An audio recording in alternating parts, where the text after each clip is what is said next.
আসসালামু আলাইকুম। Hello everyone. পরম করুণাময় আল্লাহর নামে শুরু করছি। আশা করি সবাই ভালো আছেন। আমার নতুন আরও একটি ব্লগে সবাইকে স্বাগতম। যারা আমার চ্যানেলটিকে সাবস্ক্রাইব করে পাশে আছেন তাদেরকে অসংখ্য ধন্যবাদ এবং ভালোবাসা, এবং যারা সাবস্ক্রাইব করেননি তারা প্লিজ আমার চ্যানেলটিকে সাবস্ক্রাইব করে দিবেন। আমার ভিডিওগুলো দেখবেন, লাইক কমেন্ট শেয়ার করে পাশে থাকবেন। আজকের দিনটা বেশ কুয়াশাচ্ছন্ন ছিল, তাই সকালবেলা আজকে ভাপা পিঠা তৈরি করেছিলাম। ওইটা ভিডিও করা হয়নি, তাই আপনাদের সাথে শেয়ার করতে পারছি না। তো আজকে দুপুরেই তো ডিম রান্না করা হচ্ছে। আসলে প্রতিদিন মাছ, তারপর মাঝে মাঝে মাংস তো খাওয়া হয়ই আলহামদুলিল্লাহ। এগুলো খেতে খেতে সবসময় এগুলো ভাল লাগে না, তাই আজকে ডিফারেন্ট কিছু মানে ডিম রান্না করা হচ্ছে আর পাতলা ডাউল শাক দিয়ে। তো এই দিয়ে হবে আমাদের দুপুরের লাঞ্চ। এখানে আমি আলু কুচি করে ডিমগুলো রান্না করতেছি। তো আমি সচরাচর এইভাবেই ডিম রান্না করে থাকি। আর এই তো ডাউল রান্না করা হচ্ছে। বরাবরের মতো আমি আমার ভিডিওতে আপনাদের সাথে কিছু কথা শেয়ার করে থাকি, তো আজও কিছু কথা বলতে চাই। তো তা হচ্ছে, আসলে প্রত্যেকটা স্ত্রীর পাশে যদি হাজব্যান্ড থাকে তাহলে হচ্ছে তার সব কিছু করা সহজ হয়ে যায়। আর হাজব্যান্ড পাশে না থাকলে যে কোনো কিছু করা একটা মেয়ের জন্য অনেক কঠিন হয়ে পড়ে। তার চলার পথ কঠিন হয়ে যায়। সে কোনো কিছুতে আসলে সাকসেস হতে পারে না। হাজব্যান্ড আসলে একমাত্র সাপোর্টার একটা মেয়ের জন্য, যে তার সাকসেসের বিয়ের পরে সাকসেসের একমাত্র চাবিকাঠি বলা যেতে পারে।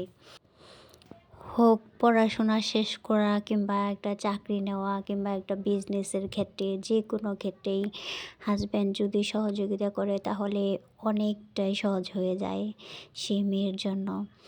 তো সবার জন্য আসলে একটাই কামনা যে এমন হাজব্যান্ড সবাই পাক যে তার সব স্বপ্ন পূরণ করে দিতে পারে, তার সাথে একসাথে পথ চলার সময় সব দিক থেকে সহযোগিতা করতে পারে। এরকম দোয়াই সবার জন্য করি।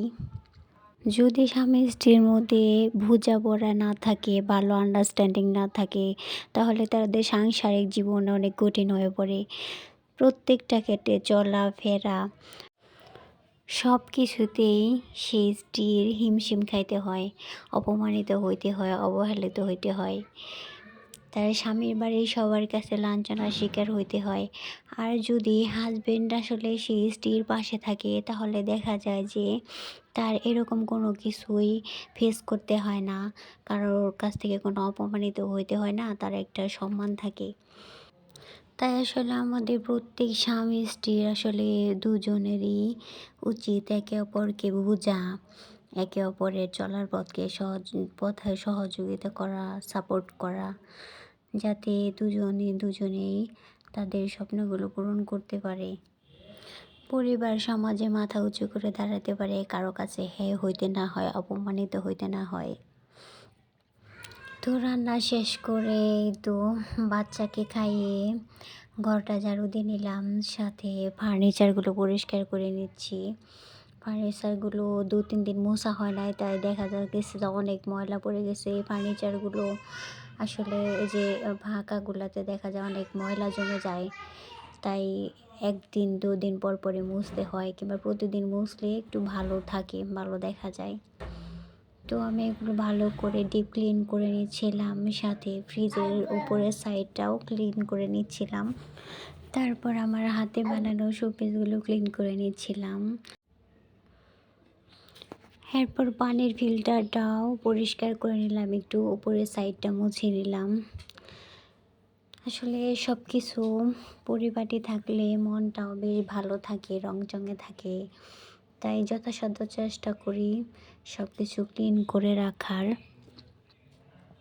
আসলে পরিষ্কার পরিচ্ছন্ন রাখতে আমারও ভালো লাগে, কিন্তু সময় সুযোগ হয়ে ওঠে না, তাই আর কি। তারপরেই তো ডিম আনা হয়েছিল বাজার থেকে, সেগুলো একটু ধুয়ে ফ্রিজে রেখে দিলাম। এই ঝুড়ি দিয়ে আমি বেশিরভাগ সময় ডিমটা ধুই। ঝুড়িটা একটু ডিম ভেঙে যাওয়ার কোনো চান্স থাকে না। তো আমি ডিমগুলো ধুয়ে ফ্রিজে রেখে দিলাম। গতকাল আমি গিয়েছিলাম মেলা থেকে বেশ কিছু সাংসারিক জিনিস কিনছিলাম। আর তাছাড়া কিছু কসমেটিক্সও কিনছিলাম। ৳20 করে খুব সুন্দর, সুন্দর ব্রুচ, কানের দুলের কালেকশন ছিল, যেগুলো দেখে খুব ভালো লেগেছিল। তো এগুলাও নিয়েছিলাম। তো তো আজকের মতো এখানেই শেষ করছি। ভালো থাকুন, সুস্থ থাকুন। আল্লাহ হাফেজ।